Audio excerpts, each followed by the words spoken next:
Hello everyone, ओम नमः शिवाय, जय भोलेनाथ। कैसे हो आप सब लोग? मैं टैरो रीडर सुभष्मिता आपको वेलकम करती हूँ एक और नई वीडियो पे। तो जो हमारा टॉपिक है आज हम देखेंगे कि जिनके बारे में आप सोच रहे हो वो इस वक्त आपके बारे में क्या सोच रहे हैं, उनके दिल में क्या फीलिंग्स आपके लिए चल रही है। टाइमलेस रीडिंग के अंतर्गत ये रीडिंग आता है और इस रीडिंग को आप लोग 10 साल के बाद भी देख सकते हो, क्योंकि स्पिरिचुअलिटी जो है या फिर स्पिरिचुअल रीडिंग्स का मतलब ये होता है कि जब आपके सामने वो वीडियो आए, यूनिवर्स ने, भगवान ने आपको उसी समय दिखाने का वो फैसला किया है। तो जब भी इस तरीके की वीडियो आपके सामने आए, आप सर्च नहीं करो, आपके सामने आ रहा है तो ऑफ कोर्स आपके लिए है। लेकिन अगर आपका मन में आ भी रहा है कि सर्च करके देख लूं, तो भी वो डिवाइनली गाइडेड होती है। ठीक है, जो भी आपके मन में होता है वो डिवाइन गाइड करता है, इसीलिए इतना ही होता है। तो चलिए देखते हैं कि जिसके बारे में आप सोच रहे हो, आपके व्यक्ति के बारे में, वो व्यक्ति आपके लिए इस वक्त क्या सोच रहे हैं, इनके दिल दिमाग में इस वक्त क्या चल रहा है। सबसे पहले ब्लॉकेजेस यहाँ पे मुझे दिख रही है एंड बिग गैस दिख रही है। तो यहाँ पे मुझे जेमिनी, एक्वेरियस, लिब्रा दिखाई दिया और यहाँ पे मुझे कैंसर, स्कॉर्पियो, पाइसिस दिखाई दिया। तो हो सकता है कि आप दोनों के रिश्ते में जो भी ब्लॉकेजेस है वो उसको आइडेंटिफाई करेंगे, वो जानेंगे। कहीं ना कहीं आपके पर्सन को अभी तक पता नहीं है कि कौन सी चीज़ यहाँ पे ब्लॉकेज है। कुछ सच आपको पता नहीं है, कुछ सच उनको पता नहीं है आपके बारे में। अगर आप उनको मौका नहीं दे रहे हो, क्यों मौका नहीं दे रहे हो, या फिर अगर वो खुद आपके पास लौट के नहीं आ रहे हैं, तो जो असल रीज़न है, असल कारण है, उनको कुछ और लगता है कि इस वजह से मैं नहीं जा रहा हूँ, लेकिन आने से क्या होगा, लेकिन एक दूसरे के साथ फिर से रहने से क्या होगा, कोई प्रॉब्लम नहीं होगी, सब कुछ अच्छे से चलेगी। ये चीज़ उनको समझ नहीं आ रही है। तो वो अभी मुझे ब्लॉक आइडेंटिफाई करते हुए दिख रहे हैं। वो समझेंगे कहीं न कहीं कि क्यों वो ऐसे सिचुएशन में है, या फिर क्यों वो ऐसे है जहाँ पे उनको ये रिश्ता आगे नहीं बढ़ पा रहा है। क्या वो टॉक्सिक है? क्या आप टॉक्सिक हो? या फिर सिचुएशन टॉक्सिक है? ठीक है, क्यों? वो जो एक क्वेश्चन मार्क होता है ना, आखिर क्यों हम दोनों अलग हैं, या फिर चाह के भी हम दोनों क्यों एक साथ नहीं आ पा रहे हैं? वो क्यों, व्हाई का उत्तर मुझे मिलता हुआ आपके पर्सन को दिख रहा है, और उसी के बेसिस पे ही वो आपके पास आएँगे या फिर आपसे बात करेंगे। नेक्स्ट जो एनर्जी मुझे यहाँ पे दिख रही है, प्लेजर की एनर्जी दिख रही है, फियर एंड स्टक।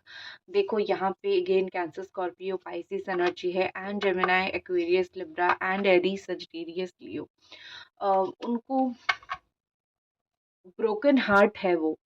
दिल तो कहीं न कहीं टूटा हुआ है, दिल तो कहीं न कहीं ऐसे सिचुएशन में दिल फँसा हुआ है जहाँ पे चीज़ें, हार्ट बहुत ब्रोकन है। तो वो क्या ही कर सकते हैं इन चीज़ों को, वो तो कुछ कर नहीं सकते हैं ना।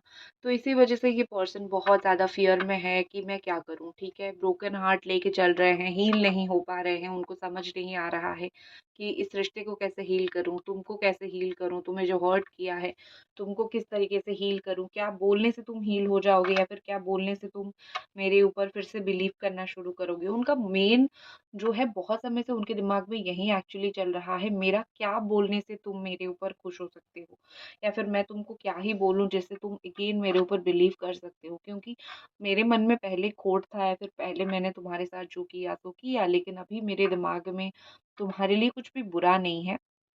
तो मैं ऐसी क्या चीज़ करूँ, या फिर मैं ऐसा क्या काम करूँ जिससे तुम मेरे को बिलीव कर लो, या फिर जिससे तुम मुझे बहुत अच्छी तरीके से एक होती है ना कि एक और मौका दे दो। तो उनका मेन फ़ियर या फिर मेन टेंशन जो है ज़िंदगी का अभी यही है कि उनको आपसे अम, बात करनी है और आपको समझाना है कि देखो मैं पहले से बदल गया हूँ, और इसी चीज़ से ही उनको प्लेज़र मिलेगा जब तक वो स्टक हैं।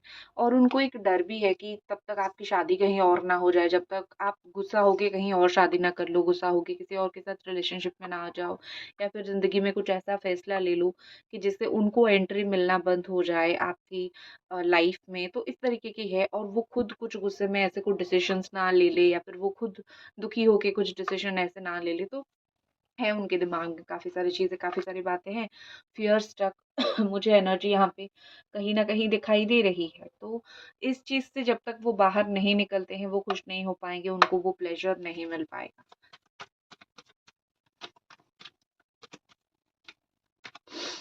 नेक्स्ट जो कार्ड हमें यहाँ पे दिख रही है, कोऑपरेशन। मुझे लगता है कि आईटी सेक्टर में बहुत सारे लोगों का यहाँ पे जॉब, आप लोग में बी आईटी सेक्टर में साथ जॉब करते हो, या फिर आप लोग में बी टीचिंग सेक्टर में, डॉक्टर सेक्टर्स में, बैंक में, या फिर कोई ऐसे प्रोफेशन, सिक्योरिटी रिलेटेड प्रोफेशन, या फिर सोशल नेटवर्किंग, सोशल मार्केटिंग, ये सारी प्रोफेशन में मुझे डिफेंस, ये थोड़े बहुत, या फिर पानी, जिसमें पानी का यूज़ होता हो, इस तरीके का प्रोफेशन में साथ काम करते हुए, या फिर इस तरीके के प्रोफेशन में आप जुड़ते हुए मुझे दिख रहे हो, या फिर ऐसी कुछ दिख रही है मुझे, एनजीओ वगैरह, ठीक है। नेक्स्ट यहाँ पे दिख रही है कि इनको वक्त जितना चाहिए उन्होंने ले लिया है, गिव इट टाइम। अभी वो वो जो भी टफ सिचुएशन है, टफ सिचुएशन क्या मैं बोलूँगी, जो सिचुएशन उनका है जिसके साथ वो डील नहीं कर पा रहे हैं, या फिर जिस सिचुएशन में उनको लगता है कि मुझे और थोड़ा वक्त चाहिए, मैं अभी पूरी तरीके से ओके या फिर 100% श्योर नहीं हूँ कि मैं कब जाऊँ, कब बात करूँ, कैसे बात करूँ, क्या बात करूँ, या फिर मैं किस तरीके से रीयूनियन का टॉपिक छेड़ूँ, या फिर मैं किस तरीके से तुमको समझाऊँ कि क्या सिचुएशन है मेरी ज़िंदगी में। मुझे ये सब करने के लिए, प्लान करने के लिए थोड़ा वक़्त चाहिए। तो ये सब चीज़ें वो अपने दिमाग में कहीं न कहीं मुझे सोचते हुए दिख रहे हैं। तो वक़्त आपसे माँग रहे हैं, और जब तक वक़्त आप उनको दो, तब तक वो आपको आप उनको कोऑपरेट करो, तब तक आप समझो कि क्यों वो नहीं आ रहे हैं। देखो, यहाँ पे क्या हो रही है चीज़ें, कि वो आपको बोल रहे हैं कि तुम समझो, मैं क्यों लेट कर रहा हूँ, मैं क्यों नहीं आ रहा हूँ, या फिर मैं क्यों तुमसे बात नहीं कर रहा हूँ, तुम्हें समझना पड़ेगा। अगेन वही चीज़ है ना कि तुम ही सब कुछ सँभालो, तुम ही सब कुछ समझो। मुझे तो समझने की ज़रूरत नहीं है, मुझे तो ये करने की ज़रूरत नहीं है, ठीक है? तो आई थिंक यहाँ पे मुझे लगता है कि ये पर्सन थोड़े-से सेल्फ सेंटर्ड हैं, उनको लगता है कि अभी भी हर एक बात आपको ही समझना चाहिए। वो समझ जाएँगे तो पहाड़ ही टूट पड़ेगा। अभी तक रीडिंग देख रहे हो तो लाइक प्लीज़ कर दो, ठीक है? वो समझ जाएँगे तो पहाड़ ही टूट जाएगा, या फिर वो समझ जाएँगे तो ईगो हर्ट हो जाएगा। तो उनको ये सब चीज़ें नहीं करनी है, आप ही समझो। आप इस रिश्ते में आप एक गिवर हो, वो एक टेकर हैं। अभी तक उनके दिमाग में यही चल रहा है कि तुम तो हमेशा ही रिश्तों को लेके अच्छी तरीके से रखते थे, अभी क्या इश्यू हो गया? तो अभी एक गिवर हो तुम,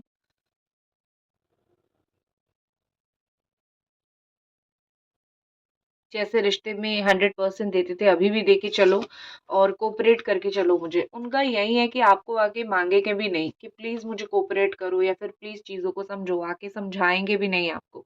सिर्फ़ एक्सपेक्ट करेंगे कि आप जहाँ पे हो चुप हो, बस समझ जाओ, ठीक है? अगर आप कहीं ऐसी जगह पे देख रहे हो कि वो कुछ स्ट्रगल कर रहे हैं, वो आके आपको कुछ एक्सप्लेन नहीं करेंगे, आप खुद ओपनली समझ जाओ। ये हमेशा उनका ना आपसे एक बहुत बड़ा एक मुझे स्ट्रॉन्ग एक्सपेक्टेशन दिखता है। ये जो आपके व्यक्ति हैं, उनको बहुत एक्सपेक्टेशन है आपसे, ठीक है? कि तुम ही समझ जाओगे हर एक बात, मैं बोलूँ ना बोलूँ। Next I can see the commitment energy. उनको देनी है। अगर ये मैसेज आ रहा है, यहाँ पे कमिटमेंट आ रहा है, तो उनको आपको कमिटमेंट देनी है, लेकिन अपने हिसाब से, ठीक है? आपके लिए देखते हैं क्या यहाँ पे एंजल ब्लेसिंग्स कर रही हैं, या फिर आपके लिए क्या मैसेजेस आ रहा है। Open your chakra and balance. अपनी चक्रा को बैलेंस करने की कोशिश करो। कभी आपका हार्ट चक्रा इम्बैलेंस होता है, जिससे आपको दर्द तकलीफ बहुत होता है। कभी थ्रोट चक्रा, जिससे आप गुस्सा हो जाते हो, चिड़चिड़े हो जाते हो, एंगर हो जाता है आपको। तो कभी आपका थर्ड आई चक्रा, क्लैरिटी चीज़ों में नहीं मिलती है।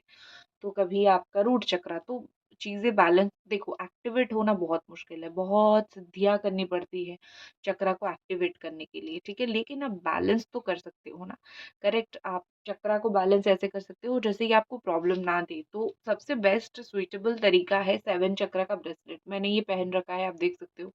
ये है, ये एक 7 चक्रा का ब्रेसलेट है, तो आप ले सकते हो, मुझे इंस्टाग्राम पे मैसेज कर लेना, मैं आपको दे दूँगी, ठीक है? तो ब्रेसलेट पहनो, या फिर अगर आपके पास टाइम है तो मेडिटेशन, 7 चक्रा का मेडिटेशन कर लो, ठीक है? आपकी जो रूट चक्रा से लेके बिल्कुल सर के ऊपर से जो क्राउन चक्रा है, वो सारी चीज़ों की मेडिटेशन अगर करोगे तो आपकी लाइफ भी बैलेंस होना शुरू हो जाएगा। आप जो भी प्रॉब्लम में पड़ते हो, पहले कन्फ्यूजन बहुत होती है आपके अंदर, आप कन्फ्यूज़्ड होते हो कि मैं इस काम को कैसे करूँ? फिर बाद में कुछ दिन जाने के बाद जैसे आप थोड़ा-सा शांत होते हो, शांत मतलब उस चीज़ से जूझ के जब आप माइंड को थोड़ा शांत करते हो, तो आपकी चक्रा बैलेंस होके आपको रास्ते दिखाई देते हैं, वही होती है बैलेंसिंग एनर्जी। ट्विन फ्लेम में भी आप एक ट्विन फ्लेम जर्नी में हो, और जो लोग ट्विन फ्लेम जर्नी में हो, पॉजिटिव रहने की कोशिश करो, रिमेन पॉजिटिव, एंड यहाँ पे आपके लिए बोला जा रहा है कि नियर फ्यूचर में अगर आप अपनी ट्विन फ्लेम के साथ डील कर रहे हो, अगर आप अपनी ट्विन फ्लेम से बात कर रहे हो, या फिर अगर आपको अपनी ट्विन फ्लेम के साथ रिश्ता बनाना है, तो डेफिनेटली नियर फ्यूचर में आप दोनों का रिश्ता बहुत अच्छा बन सकता है। ठीक है, ट्विन फ्लेम वालों के लिए मुझे बहुत अच्छा दिखाई दे रहा है। आपके पर्सन की, आपके व्यक्ति की, आपके लवर की इस वक्त और क्या एनर्जी से एंजल डिवाइन हमको बताइए प्लीज। यहाँ पे ओके, यहाँ पे देखो, मैंने रीडिंग के फर्स्ट में बोला था 3 ऑफ स्वॉर्ड मुझे दिखाई दे रही है। अगेन यहाँ पे 3 ऑफ स्वॉर्ड एंड 6 ऑफ वॉन्ड की एनर्जी आ गई। बात करनी है आपसे उनको, ठीक है। कम्युनिकेशन यहाँ पे ब्लॉकेजेस दिख रहा है। बहुत सारे लोग यहाँ पे ऐसे हो जो नो कांटेक्ट सिचुएशन में हो।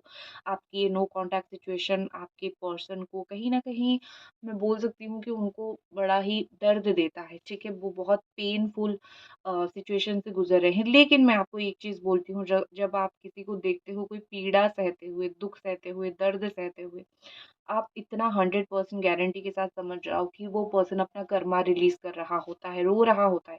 आप ही रो रहे हो ना, तो आप आपकी पिछले जन्म की, इसी जन्म की कोई तो कर्मा रिलीज करो, अच्छी बात है, क्लेंस्ड हो जाती है। फिर जो आपको पॉजिटिविटी जो आपकी तरफ आती है, आप उसको अच्छे से अट्रैक्ट करने लगते हो। करेक्ट।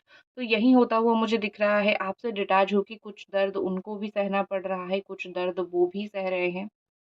सहने दो, ठीक है। लोगों को थोड़ा दर्द सहने दो, जिन्होंने आपको दर्द दिया, जिन्होंने, जो आपके लिए इतनी बेकदर हो गए कि आप कदर करते रहे और उस इंसान को दिखाई नहीं दिया, तो उस इंसान को थोड़ा दर्द सहने दो, उस इंसान को थोड़ा तकलीफ सहने दो। अगर वो नहीं सहेगा तो वो किस तरीके का लवर है, किस तरीके का प्यार है, ठीक है आपका। तो डेफिनेटली टेंशन मत लो, वो इंसान समय के साथ जब चीजें समझ जाएगा, वो फिर आपका कदर भी धीरे धीरे धीरे धीरे करने लगेगा, ठीक है। और और मुझे देखो, बेसिकली यहाँ पे ऐसा लग रहा है कि ये कोई ज़िंदगी में कोई अटेम्प्ट लेने जा रहे हैं, ठीक है। ज़िंदगी में कोई ऐसा काम कर रहे हैं जिसमें उनका कोई न्यू अटेम्प्ट है, या फिर नई चीज़ से वो शुरुआत करने की कोशिश कर रहे हैं। तो उनकी ये अटेम्प्ट में भी वो सक्सेस रहेंगी। कुछ नया काम करने की कोशिश कर रहे हैं, उस चीज़ में भी वो कहीं न कहीं 100% जो है वो सक्सीड करेंगे, ठीक है? क्योंकि कर्मा यहाँ भुगत रहे हैं, तकलीफ़ें उनको यहाँ हो रही है, करेक्ट? तो यहाँ पे अगर तकलीफ़ें हो रही है ना, तो इतना ज़रूर समझ जाओ कि वहाँ से कुछ उनका अच्छा चलना शुरू हो रहा है, ठीक है? आपको लेके ये कितना रोमांटिक फीलिंग्स रखते हैं, ये पर्सन आपको लेके कितना रोमांटिक फीलिंग्स रखते हैं। उनको ज़िंदगी भर रिग्रेट रहेगा अगर उन्होंने आपको चीट किया है। आप रहते अगर कोई थर्ड पार्टी को लेके आए हैं, तो उनको ज़िंदगी भर इस चीज़ का रिग्रेट, पछतावा रहता हुआ मुझे दिख रहा है, ठीक है? आपको लेके उनकी गिव एंड टेक एनर्जी देखो, आप देख ही सकते हो, ठीक है। जो हुआ सो हुआ। अभी गिव एंड टेक की एनर्जी मुझे दिख रही है, लेकिन वो बहुत जगह से नॉलेज लेने की कोशिश कर रहे हैं, आपके बारे में हो या फिर आपसे रिलेटेड कोई बातें हो, वो बहुत जगह से नॉलेज लेने की, या फिर बहुत जगह से चीज़ों को समझने की कोशिश करते हुए मुझे दिख रहे हैं। परेशान हो जाते हैं। अगर आप देखो, वो आज आपसे बात करेंगे, कल आपसे पैसे भी मांग सकते हैं, इसकी चांसेस है। हो सकता है कि इन पास्ट इन्होंने ऐसी कोई काम किया है, इस व्यक्ति ने कोई ऐसा काम किया है कि आपसे बात किया है और फिर उसके बाद आपको पैसा मांगा है, ठीक है। तो ये उनकी थोड़ी बहुत आदत हो सकती है, या फिर ये थोड़ी बहुत उनको, उनकी है वो, ठीक है। वो नेगेटिविटी उनके अंदर है, लेकिन उनको बुरा भी लगता है, क्यों तुमसे मांग लिया, तुम मेरे बारे में बुरा भी तो सोच सकते हो, तुम ये भी तो सोच सकते हो ना। या फिर आपसे कोई मदद ले लिया, उसके बाद अभी उनको ऐसा बोल रहा है कि इतना सब कुछ मैंने उसके साथ कर लिया, तो कितना स्वार्थी वो मुझे सोच रही होगी, या फिर कितना स्वार्थी वो मुझे समझ रही होगी, ठीक है। रीयूनियन को लेके आपके पर्सन की क्या थॉट्स है? रीयूनियन को लेके अगर मैं देखूं तो मैनिफेस्ट तो वो भी कर रहे हैं रीयूनाइट होना, मतलब आपके साथ अगेन मिलना, या फिर आपके साथ अगेन बात करने के लिए वो भी कहीं ना कहीं एक मुझे दिख रही है कि चाह रहे हैं, वो मैनिफेस्ट कर रहे हैं इन चीज़ों को। उनके दिल में भी है कि हमारी रीयूनियन हो जाए तो अच्छा है, लेकिन उनको लगता है कि अगेन कोऑपरेशन, इनको लगता है कि टाइम बहुत जा रहा है, क्योंकि हम दोनों के बीच में इतनी बड़ी तरीके से चीज़ें खराब हुई है कि टाइम लेगी ये चीज़ हील होने में, घाव भरने में। जितना बड़ा घाव उतना भरने में समय लेना। तो इस तरीके की, जितनी अनफेथफुल वो, उतना ही आपके अंदर फेथ जगाने का टाइम वो लेंगे। ठीक है, सो डेफ़िनेटली यहाँ पे मुझे लग रहा है कि ये पर्सन थोड़े से टाइम लेंगे, लेकिन ज़्यादा टाइम नहीं लेंगे। तब तक आप पेशेंसली वेट कर सकते हो तो करो, ठीक है? उनका तो यही है कि मुझे तुम्हारा अगर वेट कर सकते हो तो ज़रूर करो मेरे लिए, प्लीज़, प्लीज़ के साथ, ठीक है? सो दैट्स इट, ये थी आपकी रीडिंग। आई होप आपको पसंद आई और मिलते हैं अगली रीडिंग पे। तब तक अपना ख़्याल रखें। कुछ बोलना है तो मुझे इंस्टाग्राम पे ज़रूर मैसेज करें, टैरो रीडर सुभश्मिता। और मिलते हैं अगली रीडिंग पे। ओम नमः शिवाय, हर हर महादेव।